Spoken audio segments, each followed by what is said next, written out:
Hey there, this is Matt with State of Flux, here with a review for The Mandalorian and Grogu. This is an interesting film in that I wasn't sure what to make of it. Recently I watched The Mandalorian, and you can check out my thoughts there on it, but when I was finished with that entire series, I wasn't really left with enthusiasm or motivation to launch into this movie. Which kind of surprised me, and I think there's just been a general reluctance to play around with the world of Star Wars. Some of it's great, some of it's not, and we're just left in this kind of weird middle ground. So where does this movie land amidst all of that? I think firmly in the middle of that middle ground. I don't think it's altogether bad. I don't think it's particularly good. And what I'm left with is just this bland film. And what's the one thing Star Wars should never be? Is bland. It's just, this isn't the way, right? So, let's get into the more nuances of my thoughts with it. At a certain point in this film, I was struck with how artificial everything is. We have a man who's in a suit that's evocative of the Boba Fett armor, but is his own distinct Mandalorian, though they never named Djarin in this film, to my recollection. And so you're left with like a guy that could be Pedro Pascal in the suit, and occasionally the helmet comes off and you verify he is in at least a couple of scenes in this suit. But literally this could be anybody. And then you have puppets, and you have aliens, and you have nothing. And I was struck in the middle of this movie with how artificial everything was. And it made me recall my experience with the prequel films. When those were coming out when I was younger, the biggest criticism hurled at it, particularly Attack of the Clones, was that there's nothing real here anymore. All of it is fake. Everything is digital. All of this is artificial.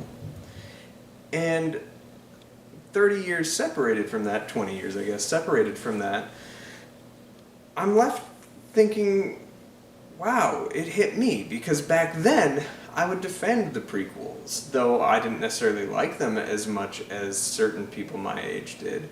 I would always defend it, at least like, this is new, right? And this is neat.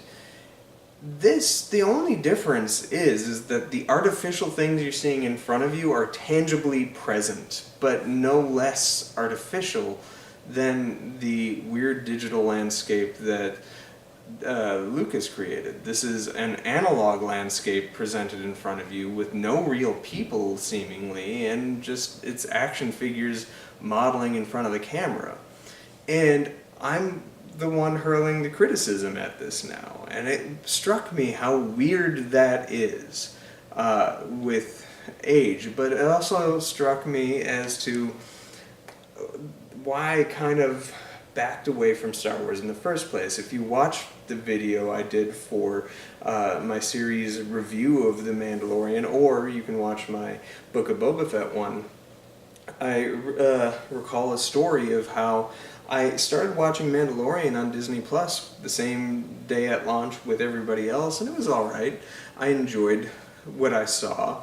I wasn't quite blown away, but I watched it up until Rise of Skywalker came out, and that movie broke me to a degree that same night, the final episode of Mandalorian hit, and I never watched it. And up until just earlier in the month, I never finished this show.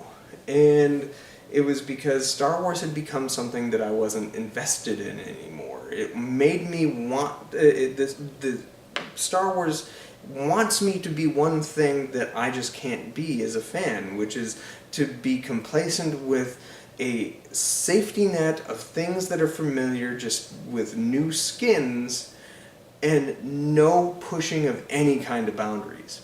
And that's what Force Awakens was, that's what the retconny Rise of Skywalker was, and to me that's what The Mandalorian felt like. And, well, I think Mandalorian is heads and shoulders above either of those two films it wasn't what I wanted from Star Wars. I like being challenged. I loved Rogue One. I loved The Last Jedi. And since then, I've loved Obi-Wan, which I also hear is a bit of a love it or hate it entry in the saga. And I hear Andor's great. I do need to check that one out. But Mandalorian had come to be something, and Star Wars itself had been something that I'm just not that fan anymore. So old fuddy-duddy me watched this movie complacently. There's parts that are good. There are flourishes here that absolutely work, and Grogu is cute as hell. He has some great scene-stealing moments, and there's little beats of humor that are solid. DP Dave Klein from Clerks fame. He was the director of photography that launched with Kevin Smith in his film Clerks and stayed with him for several films within his career, dipping in and out of it. Shoots this film, and I think it has some really great shots, and it is visually interesting at times, but similar to the show itself, The Mandalorian, it's kind of underlit, often to, I think, hide some budgetary restraints. The other big saving grace that the Mandalorian TV show had, this film kind of shares, is Ludwig Göransson, who scored the first 2 seasons. He comes back to score this film, and at first I was taken by it. Fantastic. You get a big screen soundscape for the score that he created on television, and it worked up until the point where he was like, fuck it, Stranger Things. And then you get this weird synth score that kind of motivates, and the film then pivots between these 2 scores, the classic Mandalorian kind of Western themey, but still very much Star Wars evocative score, to this clear riff on Stranger Things. And it's maddening because it does not ever work. Both parts of the score sound good. None of this Stranger Things-y thing sounds like Star Wars. It just doesn't. And so it was more interference with the film. Also, we get the return of something that Dave Filoni loves to do. He loves to bring back characters. He brings back the baby from the Clone Wars movie, which you can watch my review for right up here. Jabba the Hutt's little baby boy makes his return here, and he's an interesting-ish character. There's some stuff that kind of works for me, but the Filoni of it all has been the biggest hang-up I have with Star Wars. I think more, people will lambast Kathleen Kennedy, and they'll attack J.J. Abrams, they'll attack Rian Johnson. I'm even one to attack J.J. Abrams. But who I think is more disastrous than anybody towards Star Wars is Dave Filoni. And he came in and he reclaimed the prequel era to the point where we have mad appreciation for it, largely to do with that Clone Wars TV show, though that never really worked for me. And the thing that he did that I think is the grossest towards Star Wars is that he made death inferior. Death has no meaning because nobody dies. Even characters who clearly should be dead, like Ahsoka Tano, aren't dead because he can't let characters go, and he just keeps bringing them back. And there's definite Filoni imprints in this, not so much with passed on characters, but with taking a character from the past and what are they up to now? Let's give you a weird version of it. And it doesn't play for me.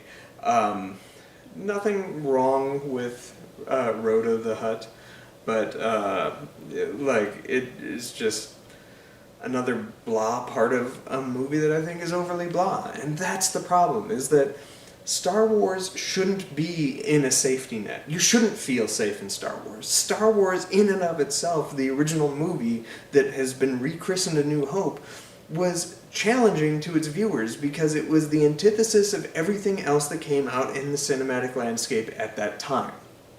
You were in a very kind of dark and nihilistic kind of world if you look at the films of the 70s. Even things like Rocky, which are crowd pleasers, often have a kind of undercurrent of a mean-spiritedness. Everything is desaturated, and everything has this just very kind of like crude, real world, this is what we're going through now kind of quality to it. And Star Wars paints that visually to you, but then had an undercurrent of hope and energy, and it literally changed the film landscape after it came out. It challenged its viewers in a way that people were ready for at the end of the 70s. And with the subsequent films that came after, it challenged its film-going audience by grand revelations of characters' pasts and whatnot. But there wasn't a safeness to them outside of, maybe you could argue, the ending of Return of the Jedi being as happy as it is might have been like a safeness to it. But certainly, there's nothing safe about Phantom Menace. This is a film about taxation of trade routes that launches like a galactic empire, which, by the way, this film calls back in the opening scene to the taxation of trade routes, and I deep side, I get that in the real world that we're currently living in, it is a very real reality as we are thrust into a real-life authoritarian agenda, and how the taxation of trade routes is instrumental in that process. But just the cute little callback thing to Phantom Menace just was a little much for me. But getting to my point, the Lucas era of Star Wars never really had a safety to them. They always challenged to the point where people had extreme pushback to basically every film that came out after the initial Star Wars. People pushed back against Empire Strikes Back. Critics pushed back against Return of the Jedi, calling it the weakest of the trilogy. Phantom Menace, people pushed back towards the digital revolution that he was trying to form and how different it felt from the old Star Wars. Attack of the Clones, they hard pushed back, including fans, with the whole digital makeover that Star Wars took over. Revenge of the Sith, though liked best amongst the three, people gave a pushback. It was the first one that was maybe too dark for kids, and it was still continuing these same trends that the previous two movies had. It was once you came back with Force Awakens, you got this weird quality of safety.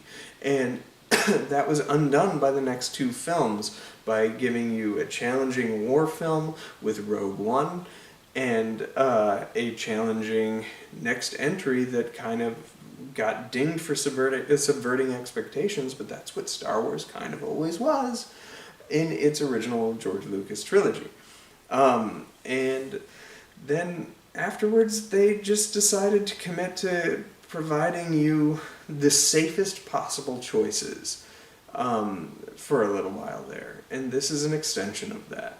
And this, though its qualities in its filmmaking technique are certainly better than things you saw in Attack of the Clones, I put this kind of in the same realm as like Solo.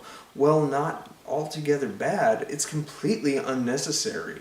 And this doesn't justify itself as a movie. If you've seen episodes of the show, this just feels like it could have been snuck in between a couple of episodes. It even has like an hour-long marker with a clear stop before it picks up with another story that goes on for an hour and then has another complete clear stop. And it's not even structured like a feature film. So, I don't know.